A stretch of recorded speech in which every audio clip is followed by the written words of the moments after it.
ذلك لمن الشاهدين والشاكرين والحمد لله رب العالمين.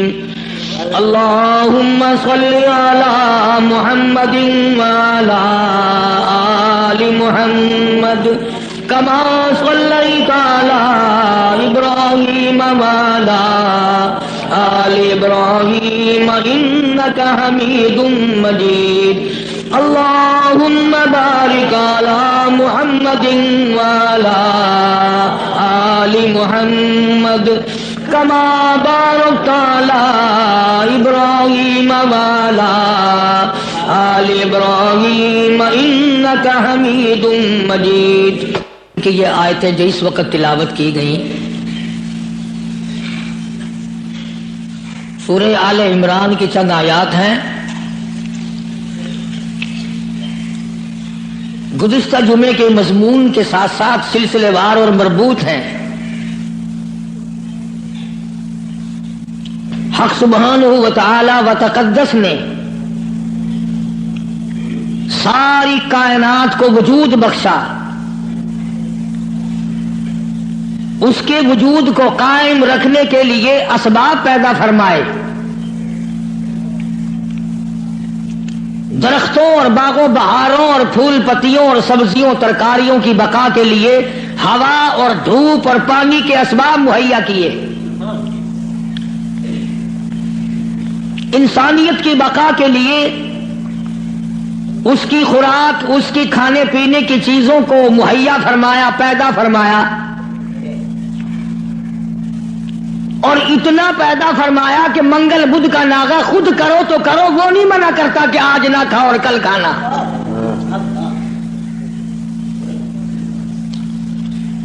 اسی لیے لوگوں نے منگل بدھ کے دن ختم دلوانا چھوڑ دیا. مولوی ختم پہ مسور کی دال پہ آئے گا کیسے؟ ساری کائنات اس نے پیدا کی، وہی اس کو پالتا ہے، وہی اس کو چلاتا ہے، اور جب کسی کا وقت آتا ہے وہی مارنے پہ قادر ہے. ایک سانس پہلے کوئی کسی کو نہیں مار سکتا. اور ساری دنیا کے نبی، ساری دنیا کے صحابہ، ساری دنیا کے امام، ساری دنیا کے قطب اور ابدال، فقیر اور درویش اور عالم مل کر کوشش کریں، کسی کا ایک سانس نہیں بڑھا سکتے.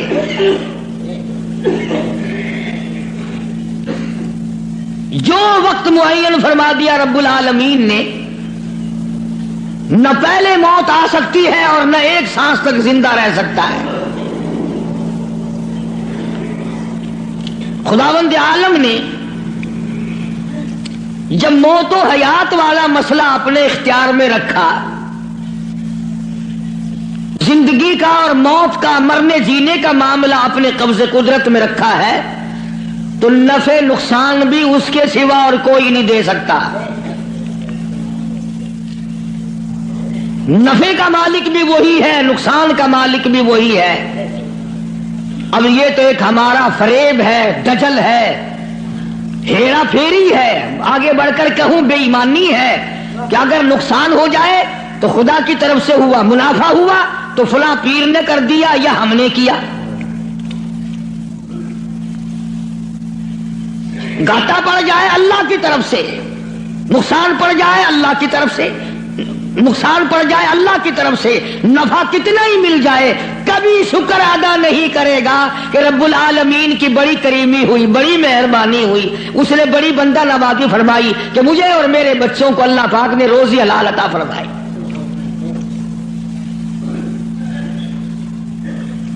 جب یہ ساری چیزیں اسی کے قبضے قدرت میں ہیں تو مشرکین مکہ نے آ کر مدنی کریم صلی اللہ علیہ وسلم کے سامنے ایک بات کہی ہے. اللہ اکبر. کہنے لگے تو ہمیں اپنا دین بتا، تیرا دین کیا ہے؟ جیسے یہاں بیٹھ کر دو چار آدمی بات کریں نا تو اشاروں میں اپنے لوگوں کو کہا کرتے ہیں یہ جڑا بندہ ہے نا گال پیا کردا یہ معلوم ہوندا پھریا ہوا بندہ ہے. مطلب یہ ہوتا ہے کہ بے دین دا بندہ ہے، بے فرقے دا بندہ ہے، کوئی اور طرح دا بندہ ساڈے مطلب دا نہیں. مشرکین مکہ سارے اکٹھے ہو کر سامنے آئے مدنی کریم صلی اللہ تعالی علیہ وسلم کے، اور آ کے کہنے لگے تو رات دن کچھ پھری پھری باتیں کرتا ہے، کچھ اور طرح کی باتیں کیا کرتا ہے، تیرے دین کا ہمیں پتہ کوئی نہیں چلتا، تیرے ایمان کا پتہ نہیں چلتا، تیرے اسلام کا ہم کو پتہ نہیں، تیرے مذہب کا پتہ نہیں، ہمیں دین بتا۔ آواز آئی قل، میرے نبی کہو فرماؤ، یا ایھا الناس، او مکے والو، او مدینے والو، او عرب والو، عجم والو، ساری دنیا کے انسانوں، عربیوں، اجمیوں، کالوں، گوروں، پڑھے ہوئے ہو، ان پڑھو، بوڑھو، جوانوں، عورتوں، مردوں، فرمایا یا ایھا الناس، اے لوگو۔ اللہ پاک فرما رہے میرے محبوب یوں فرماؤ، یا ایھا الناس ان کنتم فی شک من دینی، ان کنتم، اگر تم شک رکھتے ہو، ان کنتم فی شک من دینی، اگر تمہیں شک ہے میرے دین میں، میرے دین کے بارے میں، میرے دین کے معاملے میں، آؤ میں اپنا دین صاف کر کے بتا دوں، آؤ میں اپنا مذہب بتا دوں، آؤ تمہیں میں اپنی جماعت بتا دوں، آؤ میں تمہیں اپنا فرقہ بتا دوں۔ فرمایا فلا اعبد الذین تعبدون من دون اللہ،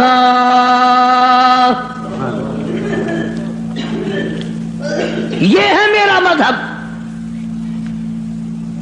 جن کے سامنے تم سر جھکاتے ہو، جن کی قبروں کا تم طواف کرتے ہو، جن کی قبروں کو چاٹتے ہو، جن جگہوں کو بابرکت سمجھتے ہو، میں کالی کملی والا اپنی جان ختم کروا سکتا ہوں، پر میں خدا کی چوکھٹ کے سوا کسی بت کے، کسی قبر کے سامنے سر جھکانے کو تیار نہیں۔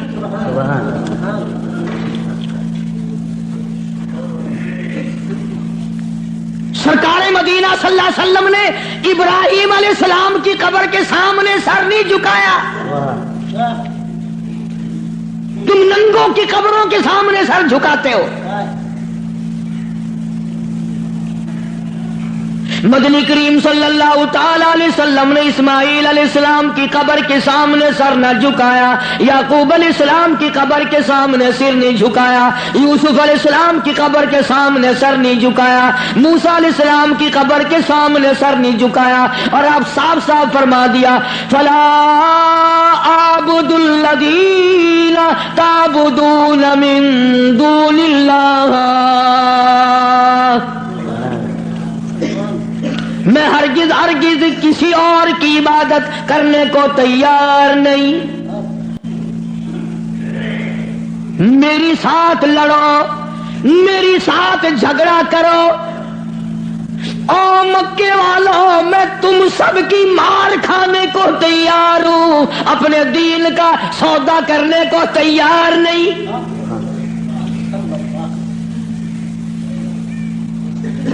رات کو مارا، دن کو مارا، صبح مارا، شام مارا، اپنوں نے مارا، غیروں نے مارا، خدا کی قسم مکے کے مردوں نے مارا، آمنہ کے درے یتیم کو مکے کی عورتوں نے مارا۔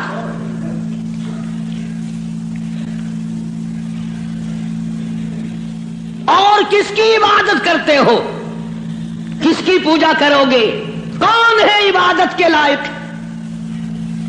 فرمایا میں تو عبادت بھی، سجدہ بھی، رکوع بھی، نظر نیاز بھی ساری اس کے لیے کرتا ہوں، ولیکن اعبد اللہ الذی یتوفاکم،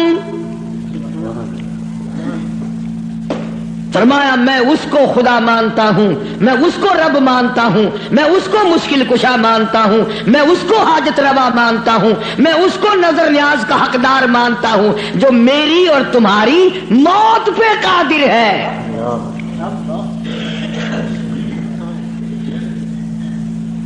اللہ پاک جل شانہ نے کتنی بڑی دلیل عطا فرمائی، جو کسی کو مارتا ہو، زندہ کرتا ہو، پیدا کرتا ہو، وہ خدا ہے. جو مر جائے وہ خدا نہیں. بھلا جس کی خود موت آ جائے وہ خدا کیسے ہے؟ قرآن کہتا ہے ایک لمحے کے لیے، ایک سیکنڈ کے لیے جس کو اونگ آ گئی وہ خدا نہیں، اور جو عمر بھر کے لیے قبر میں جا کے سو گیا وہ خدا کیسے ہو سکتا ہے؟ فرمایا اللہ لا الہ الا هو الحی القیوم. الہ وہ ہے، مشکل کشا وہ ہے، ستاروں کا مالک وہ ہے، چاند کا مالک وہ ہے. للشمس ينبغي لها ان تدرك القمر ولا الليل سابق النهار وكل في فلك يسبحون.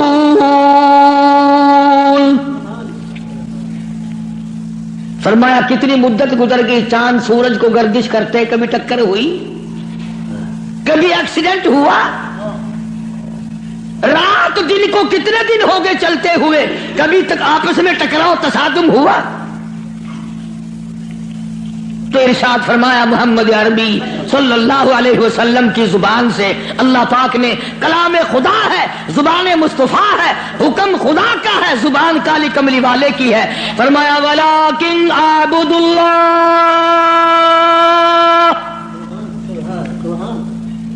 میں اس کو حاجت روا مانتا ہوں، میں اس کو مشکل کشا مانتا ہوں. میری بگڑی بنانے والا وہ ہے، اجڑوں کو بسانے والا وہ ہے، اولاد دینے والا وہ ہے، اولاد دے کر کے لے لینے والا وہ ہے، تخت و تاج عطا کرنے والا وہ ہے، اور تخت پہ سے اٹھا کر پھانسی پہ لٹکا دینے والا وہ ہے.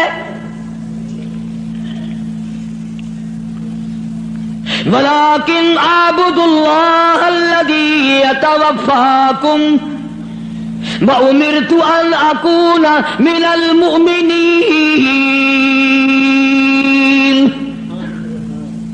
مجھے حکم ملا ہے کہ میں سب سے پہلے اس مالک کائنات پہ یقین کرنے والا بنوں، فرما برداری کرنے والا بنوں، احکام کو سنبھالنے اور عمل کرنے والا بنوں. سب سے پہلے مجھے حکم ملا ہے. وَأَنْ أَقِمْ وَجْهَكَ لِلدِّينِ حَنِيفًا وَلَا تَكُونَنَّ مِنَ الْمُشْرِكِينَ. فرمایا کہ مجھے حکم ملا ہے میں اللہ سبحانہ و تعالیٰ کی طرف منہ رکھوں. منہ رکھنے کا مطلب یہ کبھی اس سے نہ بگاڑوں، اس کے مقابلے میں کبھی کسی کو حاجت روا نہ جانوں.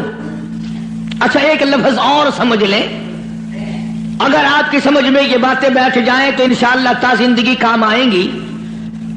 یہ جو لفظ سبحان ہے، سبحان ربی العظیم، سبحان ربی الاعلی، سبحانک اللہم، سبحان اللہ وبحمدہ، سبحان اللہ والحمدللہ، فسبحان اللہ رب العرش العظیم، سبحان اللہ عما یشرکون. یہ جو قرآن میں، نماز میں، حدیثوں میں لفظ سبحان ہے، اس کے معنی، اس کا ترجمہ سب علماء اور تمام لوگ یہ کرتے ہیں پاک ہے اللہ. اس کا مطلب یہ معنی یہ کرتے ہیں پاک ہے اللہ. سبحانک اللہم، اے اللہ ہم تیری پاکی کا اقرار کرتے ہیں. جو میں آپ کو سمجھانا چاہتا ہوں وہ اب بھی نہیں سمجھے، وہ اب بھی نہیں سمجھے. پاک ہے ذات تیری. پتہ لوگوں نے کیا سمجھا؟ گندگی سے پاک ہوگا، چھینٹے پڑنے سے پاک ہوگا، استنجا کرنے سے پاک ہوگا، بیوی سے پاک ہوگا، ماں باپ سے پاک ہوگا، کھانے پینے سے پاک ہوگا، سونے سے پاک ہوگا، کسی کا محتاج نہیں ہوگا. یہ معنی نہیں ہے. سبحانک اللہم، اے اللہ ہم تیری پاکی کا اقرار کرتے ہیں، تو پاک ہے. کیسے پاک ہے؟ پلیتی سے پاک مراد نہیں، ناپاکی سے مراد پاک نہیں، بلکہ تو پاک ہے اس بات سے کہ تیری خدائی میں کوئی ساجھی بنے. تو اس بات سے پاک ہے، کوئی تیرا ساجی بن نہیں سکتا. اس لیے فرمایا سبحان اللہ عما یشرکون، تو شریکوں سے پاک ہے. بے ہم سب کے شریکے ہیں، بھائی ہیں، برادری ہیں، قربے ہیں، قبیلے ہیں، چچے تائے ہیں، ہم سب شریکوں والے ایک خدا کی ذات ہے جس کا کوئی شریکہ نہیں، شریک نہیں، ساجی نہیں، ہمسر نہیں، پیدا کرنے والا کوئی نہیں، اس سے کوئی پیدا نہیں ہوا. وہ اپنی خدائی میں یکتا ہے، قدیم ہے، ہمیشہ سے ہے، ہمیشہ رہے گا. ساری دنیا مٹ جائے گی، خدا جب بھی رہے گا.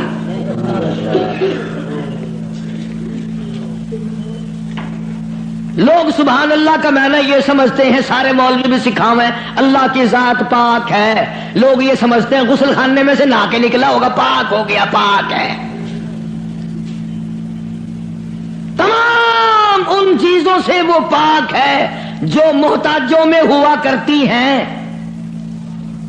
اور وہ اتنا بڑا پاک ہے کہ 1,24,000 نبی مل کر سن لو اور دل کی تختی پہ لکھ کے لے جاؤ.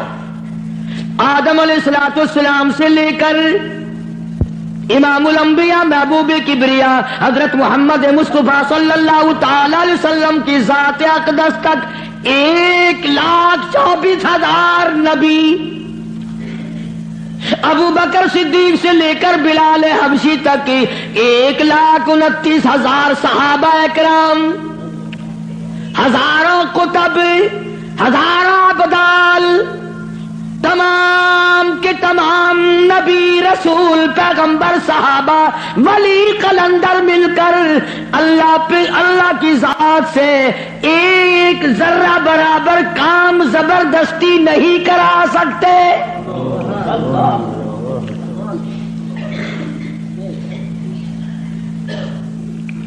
کوئی زبردستی نہیں کرا سکے گا. آیت الکرسی کی کیسٹ آپ نے سنی ہوگی. فرمایا من ذا الذی یشفع عنده الا باذنہ. من، یہ جو لفظ ہے عربی کا من، اس کے معنی پتہ کیا ہے؟ جیسا کہ اردو بولی میں اگر کوئی بات کہی جائے نا، ایک آدمی یکدم کہتا کون کہتا ہے، کون کہتا ہے، یوں ہے. ملتانی زبان میں آ جائے نہیں، کیڑا بندہ آدھا ہے میرے سامنے ایک باری منہ کراؤں گا، لکھا صحیح نہ گھنچا، کیڑا آکھ گا. فرمایا من ذا الذی یشفع عنده، کون ہے زبردستی سفارش مجھ سے کرانے والا، میرے سامنے کرنے والا، الا باذنی، جب تک میں اجازت نہ دوں کوئی دم نہیں مارے گا. میری طرف سے اجازت جب تک نہ ہوگی، نہ اولاد ماں باپ کے حق میں سفارش کر سکے گی، نہ نیک آدمی اپنے ساتھیوں اور دوستوں کے بارے میں سفارش کر سکے گا. بلکہ فرمایا جب تک میری طرف سے اجازت نہ ہوگی، نبی بھی، خود مدنی کریم صلی اللہ علیہ وسلم بھی اس وقت تک سفارش نہیں کر سکتے جب تک اللہ پاک کی طرف سے اجازت نہ ملے. جو میں نے ترجمہ کیا، گھروں میں قرآن کریم رکھے ہیں، دیکھ لینا جا کر. من ذا الذی، کون ہے، کس کی مجال ہے، کس کی جرت ہے، کون میرے سامنے آ سکتا ہے. اور کیسے سامنے آئے؟ میدان محشر ہوگا. قرآن کریم ہے، آواز آتی ہے یوم یجمع اللہ، یوم یجمع اللہ الرسل فیقول ماذا اجبتم. اللہ پاک سارے نبیوں کو، سارے رسولوں کو، سارے نبیوں کو، سارے پیغمبروں کو جمع کر کے فرمائیں گے کیا تم نے لوگوں کو کہا تھا؟ حالانکہ اللہ پاک جانتا ہے وہ عالم الغیب ہے، اسے پتہ ہے، مگر پھر بھی ضابطے کو پورا کرنے کے لیے پوچھتا ہے۔ ایک دو کی بات نہیں، یوم یجمع اللہ الرسل، سارے رسولوں سے اللہ پوچھے گا۔ فَيَقُولُ مَاذَا أُجِبْتُمْ، کیا تم نے کہا تھا خدا کے سوا ہماری پوجا کیا کرو، ہماری قبروں کو سجدے کیا کرو، ہماری قبروں کا طواف کیا کرو، ہماری قبروں پہ غلاف چڑھایا کرو، ہماری قبروں پہ دیے بالا کرو، ہماری قبروں پہ پھول چڑھایا کرو۔ فَيَقُولُ مَاذَا أُجِبْتُمْ، کیا تم نے کہا تھا؟ قرآن کریم ہے، سارے کے سارے کانپ جائیں گے، لرز جائیں گے، ڈر جائیں گے، اور سارے نبی فرمائیں گے قالوا لا علم لنا، اے بے نیازی، او بادشاہ، او خالق، او مالک، تیری ذات جانتی ہے، لا علم لنا، ہمیں تو پتہ بھی نہیں یہ بدبخت کب سجدے کرنے آئے، کب پوجا کرنے آئے، کب چراغ جلانے آئے، ہمیں کون سی سردی لگتی تھی، یہ کب غلاف چڑھانے آئے، یہ کب پھول چڑھانے آئے۔ انک انت علام الغیوب،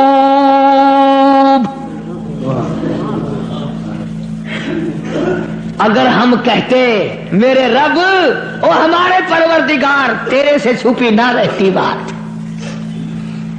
ہم نے نہیں کہا ان کو۔ اللہ سبحانہ و تعالی نے پھر آگے چل کر چند آیتوں کے بعد ایک ایسے پیغمبر کا تفصیلی ذکر فرمایا۔ سبحان اللہ، اللہ اکبر۔ پہلے تو سارے پیغمبروں کا حال بتا دیا، قیامت کے دن یہ بنے گا۔ پھر اگلی آیتوں میں ایک ایسے پیغمبر کا، ایک ایسے رسول کا ذکر خیر فرمایا جن کی ذات کو عیسیٰ علیہ السلام کہتے ہیں، جن کو اس وقت پوری دنیا میں آدھے سے زیادہ آبادی خدا مانتی ہے۔ اس پیغمبر کا صاف پھر اعلان کیا، فرمایا وَإِذْ قَالَ اللَّهُ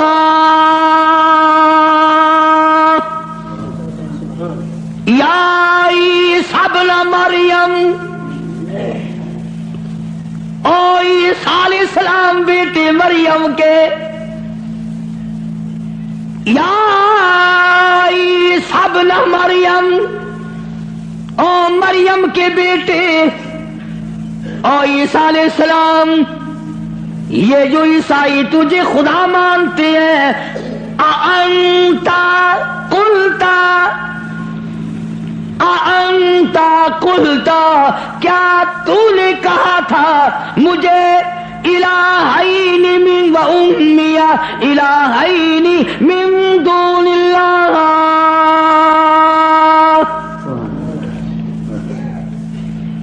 کیوں جناب اے عیسیٰ علیہ السلام، کیا تم نے کہا تھا لوگوں کو کہ مجھے اور میری والدہ کو خدا ماننا؟ اب ایک کڑوی بات کہہ دوں، عیسائی ایک عیسیٰ علیہ السلام کو خدا مانتے ہیں، ایک ابراہیم علیہ السلام کو خدا مانتے ہیں۔ عیسائی تین خدا کو مان جائیں تو اسلام سے نکل جائیں، کافر ہو جائیں، اور ہمارے لیے چھٹی ہے، ہم ہزاروں خداؤں کو مانتے رہیں۔ الگ الگ تقسیم بنا رکھی، فلانا مرض پاک مائی ٹھیک کرے گی، آخر مچھلی گھن کے وجہ ہے اتنے پاک مائی دی جا کے بنا ہے، انشاءاللہ خیر آئے سی، مچھلیاں دی جا بئی گولی کھڑن، ککڑا دی جا بئی ہے، بکریاں دی جا بئی ہے، ساڈا نمبر آوے انشاءاللہ کٹے دا گوشت، ماں پیو دا ختم نوانا ہوئے نا، اندازہ لگا، تماشا دیکھ کیا بنا رکھا ہے، الگ الگ جگہ بنا رکھی ہے۔ اولاد وہاں سے ملے گی، بادشاہت وہاں سے ملے گی، دکان میں برکت وہاں سے پڑے گی، کیا بتاؤں عیسی ابن مریم، او عیسیٰ علیہ السلام بیٹے مریم کے انتا، خدا کی قسم اگر تم عربی سمجھتے نا، عربی تمہارے کلیجے پھٹ جاتے. خدا نے یہ جو لفظ استعمال کیے نا یہاں انتا، بڑے جھڑکی والے لفظ ہیں. او کیا تو نے من دون اللہ، میرے سوا. اللہ اکبر. اللہ پاک کے غضب کو، اللہ کے قہر کو، اللہ کے جلال کو انبیاء سے زیادہ کون سمجھ سکتا ہے؟ پیغمبروں سے زیادہ اس کے قہر کو کون جانے؟ عیسیٰ علیہ السلام تھرا جائیں گے، گھبرا جائیں گے. قرآن اب جواب کیا ہونا چاہیے تھا؟ سب کو اللہ کے سوا خدا بنا لینا. تو جواب یہ ہونا چاہیے تھا نہیں جی، نہ صحیح، نہیں صاحب میں نے ایسا نہیں کیا. اللہ اللہ. اب آتی عیسیٰ علیہ السلام روئے، گھبرائے، بول اٹھے، فرمانے لگے قال سبحانک. آیا وہی لفظ عیسیٰ علیہ السلام، پاک ذات تیری، سبحانک تو پاک ہے، شریکوں سے پاک ہے، عیبوں سے پاک ہے. جب تو خود پاک ہے میں شریک کیسے بن جاتا؟ ہاں کی بات نہیں کری، خدا کی عدالت ہے. ہاں شیشن میں عدالت میں پیشی ہونا کئی دن پہلے بخار چڑھ جاتا ہے. ہائی کورٹ کی پیشی ہو ہفتہ پہلے دماغ خراب ہو جاتا ہے. سپریم کورٹ کی پیشی ہو 6 مہینے پہلے دماغ خراب ہو جاتا ہے فکر میں. ارے خدا کی عدالت کی پیشی ہے، عدالت خدا کی ہے، پیشی نبی کی ہے. فرمایا قال سبحانک. بولے ہیں عیسیٰ علیہ السلام، یا اللہ پاک ذات تیری، ما یکون لی ان اقول ما لیس لی بحق. یا اللہ تو پاک ہے جن چیزوں سے میں ایسی بات کیسے کہہ سکتا ہوں؟ کیوں کر میں کہتا ایسی بات جس سے تو پاک ہے؟ یعنی اور خدا ہو ہی نہیں سکتا. اور آگے پھر عیسیٰ علیہ السلام نے اور فرمایا ان کنت قلتہ فعلمت. اگر میں کہتا یا اللہ تو جان لیتا، تجھ سے چھپا ہوا کچھ بھی نہیں ہے، تجھے علم ہوتا. کیوں؟ تعلم ما نفسی ولا اعلم ما فی نفسک. تجھے وہ سارا پتا ہے جو میرے دل میں ہے، میرے جی میں ہے، اور میں نہیں جانتا جو کچھ تیرے علم میں ہے. تعلم ما نفسی، تو جانتا ہے جو کچھ میرے دل میں ہے، میرے جی میں ہے. ولا اعلم ما فی نفسک، میں نہیں جانتا جو کچھ تیرے علم میں ہے. انک انت علام الغیوب، غیب کی باتیں جاننے والا تو ہی ہے، تیرے سوا کون جانے کل کیا ہوگا، پرسوں کیا ہوگا، صبح کیا ہوگا، شام کیا ہوگا، اور کوئی نہیں جان سکتا. معلوم یہ ہوا کہ نفع نقصان کا مالک خدا کی ذات کے سوا اور کوئی ہو ہی نہیں سکتا. تو بات یہاں سے چلی کہ محمد عربی صلی اللہ علیہ وسلم کو مشرکین مکہ نے پوچھا تو اپنا دین بتا، تو اپنا عقیدہ بتا، آپ اپنا مذہب بتائیں، آپ اپنا مسلک بتائیں، آپ اپنا عقیدہ بتائیں. تو فرمایا وَأُمِرْتُ لِأَنْ أَكُونَ أَوَّلَ الْمُؤْمِنِينَ، مجھے حکم ملا سب سے پہلے میں یقین کرنے والا بنوں. وَأَنْ أَقِمْ وَجْهَكَ لِلدِّينِ حَنِيفًا وَلَا تَكُونَنَّ مِنَ الْمُشْرِكِينَ.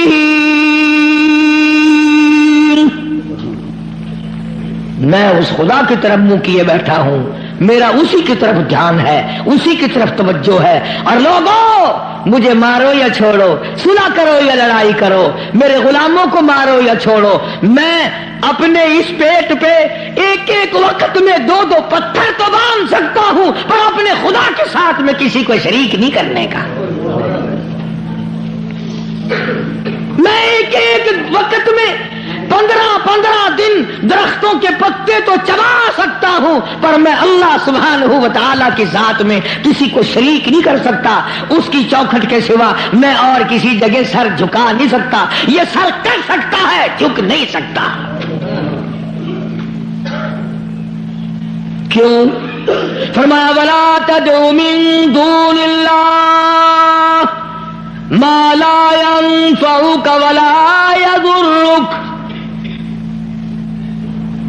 نفع اسی کی طرف سے ہے، نقصان اسی کی طرف سے ہوگا. اور اگلی آیت کا اگر سیدھا سیدھا ترجمہ کرو تو آپ سمجھے گی مشکل سے. قرآن کریم کا یہ مزاج ہے، اللہ تبارک و تعالیٰ کی یہ عادت ہے کہ وہ احکام بیان کرتے ہوئے اس طریقے سے بیان کرتے ہیں جیسا گھروں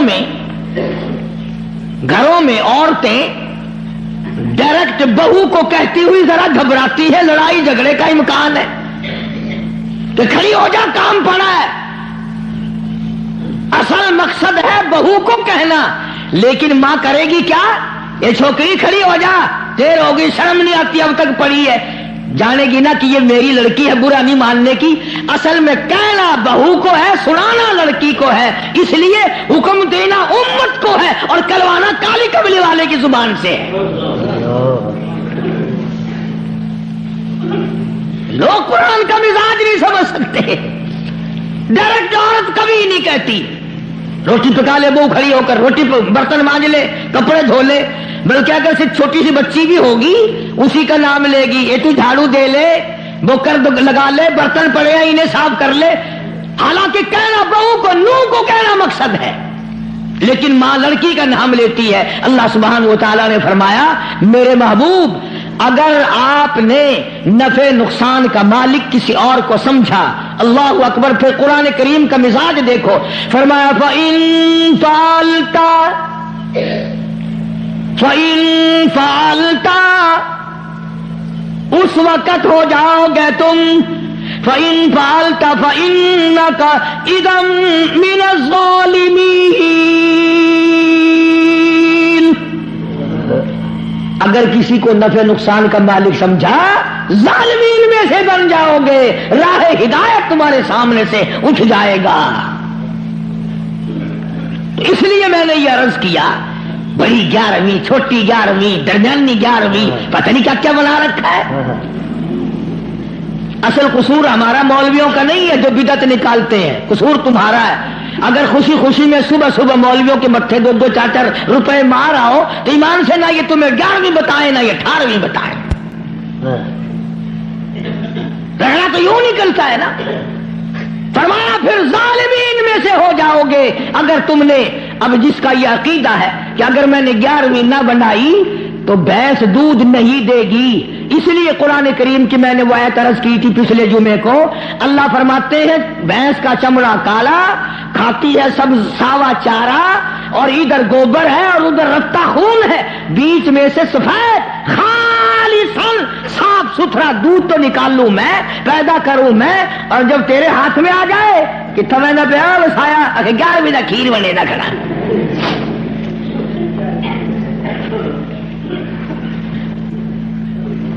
فرمایا یہ میں نے پیدا کیا ایک ایک قطرہ دودھ کا، ایک ایک قطرہ خالصاً. لوگوں نے یہ سمجھا پانی ملا ہوا نہیں ہوگا. یہ جو لفظ خالص ہے قرآن کریم میں، اس سے لوگوں نے یہ سمجھا ہوگا کہ خالص ہوگا بغیر پانی کا. نہیں، یہ بات نہیں، بلکہ اللہ پاک فرماتے ہیں پانی سے بھی پاک ہے. خالصاً میرے نام کے سوا اس دودھ کا ایک قطرہ پیدا کرنے والا کوئی نہیں. خالصاً ایک بوند دودھ کی میرے سوا کوئی نہیں بنا سکتا. اس لیے فرمایا وَيَمْسَسْكَ اللَّهُ اللہ اللہ. سورۃ یونس کا آخری رکوع ہے، 11واں سپارہ ہے. دیکھا 11ویں کا ثبوت 11ویں سپارے میں. میں نے مولوی صاحب سے پوچھا، میں نے کہا جی 11ویں کا کچھ ثبوت بھی ہے؟ آخر ہاں. میں کہا کتنے؟ اگر 11واں سپارہ نہیں کھڑا قرآن میں. میں کہا ہے اکبر کی 11ویں ثابت تھی گئی.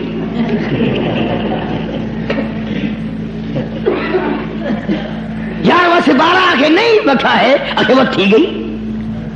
اندازہ لگا کیا قصے ہیں یہ. اللہ پاک ہماری رگوں سے بڑا واقف ہے، جانتا ہے نا آدمیوں کی کمزوریوں کو، اور خود اس نے جو بنایا. فرمایا کہ اچھا جی یہ باتیں اس وقت تک کی ہیں جب آدمی سکھیا ہو، جب پریشانی میں ہوتا ہے، جو چکر میں پھنستا ہے، مت ماری جاتی ہے، عقل کام نہیں کرتی، پھر وہ اس قسم کا کام کر بیٹھتا ہے. اللہ پاک نے فرمایا وَإِيَمْسَسْكَ اللَّهُ بِضُرٍّ فَلَا كَاشِفَ لَهُ إِلَّا هُوَ. اگر کسی کو دکھ پہنچے، کوئی چکر آ پڑے، کوئی مصیبت آ پڑے، کوئی دکھ آ پڑے، کوئی پریشانی آ پڑے، اللہ میرے سوا کوئی دور کرنے والا نہیں.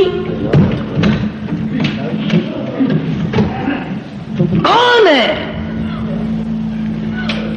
تیرا بخار اتارنے والا کوئی نہیں، تیری بگڑی ہوئی بنانے والا کوئی نہیں، تیری خالی جھولی کو بھرنے والا کوئی نہیں، تیری خالی جیب کو بھرنے والا کوئی نہیں، تجھ بے علم کو علمدار بنانے والا اس کے سوا کوئی نہیں. فرمایا وَإِن يُرِدْكَ بِخَيْرٍ فَلَا رَادَّ لِفَضْلِهِ. اگر کوئی کسی کو اچھائی پہنچانا چاہے تو میرے حکم کے سوا پہنچ نہیں سکتی. اللہ نے سارے واقعات قرآن کریم میں سمجھا دیے.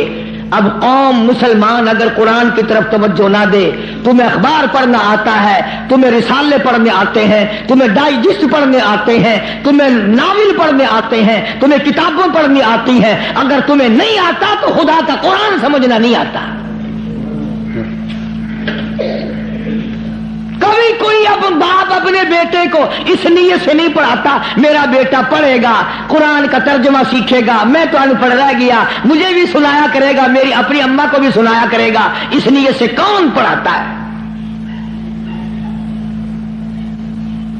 نیت بات پہلے ہوتی ہے، بعد میں آگے ہم لوگ چلتے ہیں. قرآن سے دشمنی اس دنیا میں، اس ملک میں، ہندوستان میں سب سے پہلا ترجمہ قرآن کریم کا مجدد الفسانی امام ربانی شیخ احمد فاروقی سرہندی رحمت اللہ علیہ نے کیا. قرآن کا ترجمہ کر دیا فارسی میں. وہ زمانہ فارسی کا تھا، لوگ عموماً فارسی بولا کرتے تھے. دلی میں، آگرے میں، میرٹھ میں دفتری زبان، سرکاری زبان فارسی تھی. تو مجدد الفسانی سرہندی رحمت اللہ علیہ نے قرآن کریم کا ترجمہ فارسی میں کر دیا. اب جتنے بڑے بڑے پیر تھے، گدی نشین تھے، سب کو آگ لگ گئی. انہوں نے کہا اگر قرآن کا ترجمہ لوگوں کی سمجھ میں آ گیا پھر ہماری پوجا کون کرے گا؟ اگر قرآن سمجھ میں لوگوں کی آ گیا پھر ہماری پوجا کون کرے گا؟ چنانچہ سارے پیر فقیر اکٹھے ہو کر بادشاہ کے پاس دلی گئے، احتجاج کیا کہ دیکھو جی ہم یہ بات گوارا نہیں کرنے کے. کیا بات جی؟ فقیر ہو، درویش ہو، کلندر ہو، پیر ہو، مولوی ہو، کیسے آئے ہو؟ انہوں نے کہا توبہ توبہ توبہ توبہ، قرآن کی بے ادبی ہو گئی. انہوں نے کہا کیا ہوا؟ دیکھو ترجمہ لکھا ہوا تھا نا یوں برابر میں. انہوں نے کہا دیکھو جی قرآن میں است پست لکھ دیا، وہ فارسی زبان لکھی نا حضرت نے ترجمے میں. توبہ توبہ، قرآن کی بے ادبی، ملاوٹ کر دی قرآن میں. اور اندر کا چور بتایا نہیں کہ ہمیں ڈر یہ ہے کہ اگر قوم قرآن سیکھ گئی تو پھر اتنے کون آئے گا. بادشاہ ان کی باتوں میں آ گیا. مجدد الفسانی سرہندی رحمت اللہ علیہ کو طلب کیا, دلی بلایا, اور ایک پیر چلتا ہوا کان میں پھونک ماری آیا بادشاہ کے. کہنے لگا پکا وہابی ہے, وہ وہابی ہو گیا ہے. اس پر بھی ایک بات یاد آئی میرے, آپ کو بھی سنا دوں لطیفے کی. مولانا اشرف علی تھانوی سب کہہ دو رحمت اللہ علیہ, یہ لکھا ہے کہ ایک گاؤں میں بنیے کی دکان تھی, جیسے ساری دنیا میں تھی اور ہے. مولوی صاحب جو تھا امام مسجد, وہ سودا ادھار خریدا کرتا تھا. سبھی ادھار لیا کرتے تھے اس زمانے میں بنیوں سے. ایک دن بنیے نے ذرا گرم ہو کر کے مولوی صاحب سے کہہ دیا کہ جی وہ پیسے بہت دنوں کے ہو گئے, پہنچاتے نہیں ہو, کمال ہے تمہاری, لے لے کے کھا جا رہے ہو, دیتے نہیں ہو. مولوی صاحب ناراض ہو گیا. جمعہ جو آیا اس میں اعلان کر دیا, آج کے بعد اس بنیے کی دکان سے کوئی سودا نہ خریدے. میں نے تحقیق کی ہے, یہ بنیا وہابی ہو گیا ہے. اب لوگوں نے تو مولوی کا کہنا ماننا ہی تھا, سارے چھوڑ گئے. بنیا صبح بیٹھے, شام کو تھپڑ میں سے یوں ہی خالی اٹھ جائے. بڑا حیران ہے کیا ہوا, یہ تو ہوتا تھا کبھی زیادہ بک گیا کبھی تھوڑا, یہ جنرا کیسے لگ گیا, کوئی نہیں آتا, بالکل بند. 2-4 دن کے بعد اسے پتا چل گیا کہ مولوی صاحب نے جمعے میں اعلان کیا ہے کہ بنیا وہابی ہو گیا ہے, اس لیے سودا لینے کوئی نہیں آتا. بنیا بولنا ہو دیکھو کہاں ماری مولوی نے. اس نے سوچا چلو مولوی والے پیسے رہ جائیں گے, آئندہ کاروبار تو کرنا ہے. گیا اور جا کر کے ہاتھ جوڑ کے کہنے لگا مولانا وہ پچھلے بھی معاف کر دیے, اور اگلا جو بھی لیا کرو میں پیسے نہیں مانگنے کا. بس اگلے جمعے کو مولوی صاحب نے اعلان کر دیا فلانے بڑیے سے سودا خریدا کرو. اس نے وہابی پڑے سے توبہ کر لی.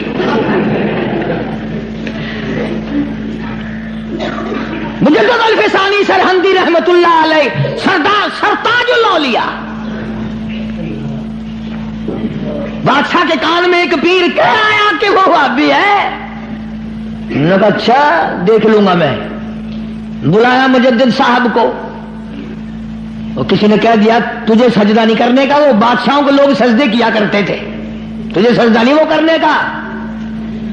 تو اس نے کیا کیا, بادشاہ نے اپنے دربار میں ایک موری بنوائی, ایک دری بنوائی, جس میں سے آدمی جھک کے گزرے تو گزرے ورنہ گزر ہی نہیں سکتا تھا. انہوں نے کہا چلو مولوی ہے وہ اکڑا ہوا, سجدہ تو کرے گا نہیں, باقی میری عزت تو ہوگی, اس میں سے تو جھکے گا نا, دری میں سے تو, اس دروازے میں سے تو جھک کے آئے گا, کم سے کم لوگ دیکھ تو لیں گے. بادشاہ کے سامنے مولوی بھی, شیخ احمد فاروقی, مجدد صاحب بھی جھک رہے ہیں. لیکن ان اللہ والوں کی عقل کو بادشاہ کہاں پہنچ سکتے ہیں. سبحان اللہ, اللہ والے ہوتے ہیں. جب وہ آیا نا موقع, موری آئی, وہ دری آئی, اور مجدد صاحب کو کہا کہ جی اس میں سے گزرنا ہے, بادشاہ اندر آپ کو بلا رہا ہے. مجدد صاحب سیاڑا آدمی, یوں دونوں پیر پہلے اندر ٹپا کے اور پھر یوں کر کے اندر گیا. سارا دربار حیران ہو گیا کہ یہ کیا ہوا بھائی. اس نے اپنی جاڑ میں زور بھی لگائے, دری بنوائی, موری بنوائی کہ چلو مصنوعی جھک جائے گا. مجدد صاحب نے پہلے پیر اندر نکالے, قید کر دیا. اللہ اللہ اللہ. ہاں قرآن کا ترجمہ جس نے بھی کیا مار کھائی. نبی نے کیا اس کو پتھر لگے, مجدد نے کیا اس کو قید ملی. آج میں ترجمہ کروں گا تو مجھے کیا دے کے جاؤ گے.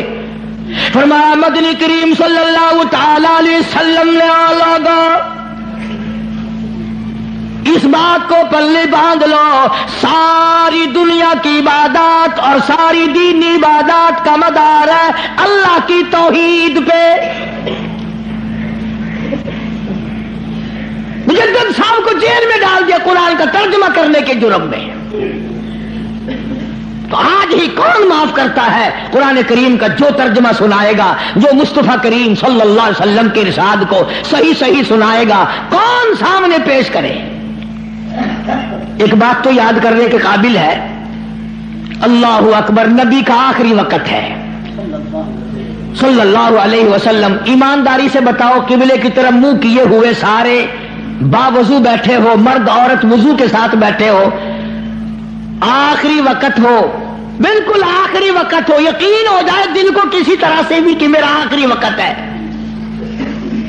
پھر آدمی ہر وہ چیز مانگتا ہے جو اچھے سے اچھی لگے آخرت کے اعتبار سے، توبہ کرنے کی کوشش کرتا ہے، استغفار کرتا ہے، یعنی جو کام اس کی نظروں میں سب سے اچھا ہو وہ کرنے کی کوشش کرتا ہے آخر میں۔ مدنی کریم صلی اللہ تعالی علیہ وسلم کا آخری وقت ہے، اللہ پاک کی حضور میں جھولی پھیلا دی، مانگنے والا مصطفیٰ کریم صلی اللہ علیہ وسلم ہے، دینے والا خدا ہے۔ آخری وقت میں کیا مانگا؟ اولاد نہ مانگی، کھانا نہ مانگا، کپڑا نہ مانگا، اولاد کے لیے کچھ نہ مانگا، گھر والیوں کے لیے کچھ نہ مانگا، بیٹیوں کے لیے کچھ نہ مانگا، فاطمہ الزہرا کے لیے کچھ نہ مانگا، سیدنا حسن کے لیے کچھ نہ مانگا، سیدنا حسین کے لیے کچھ نہ مانگا، تمام گھر والوں کے لیے کچھ نہ مانگا، اور فرمایا اللہم او میرے رب لا تجعل قبری، اور میرے معبود میری قبر کو سجدہ گانا بنانا۔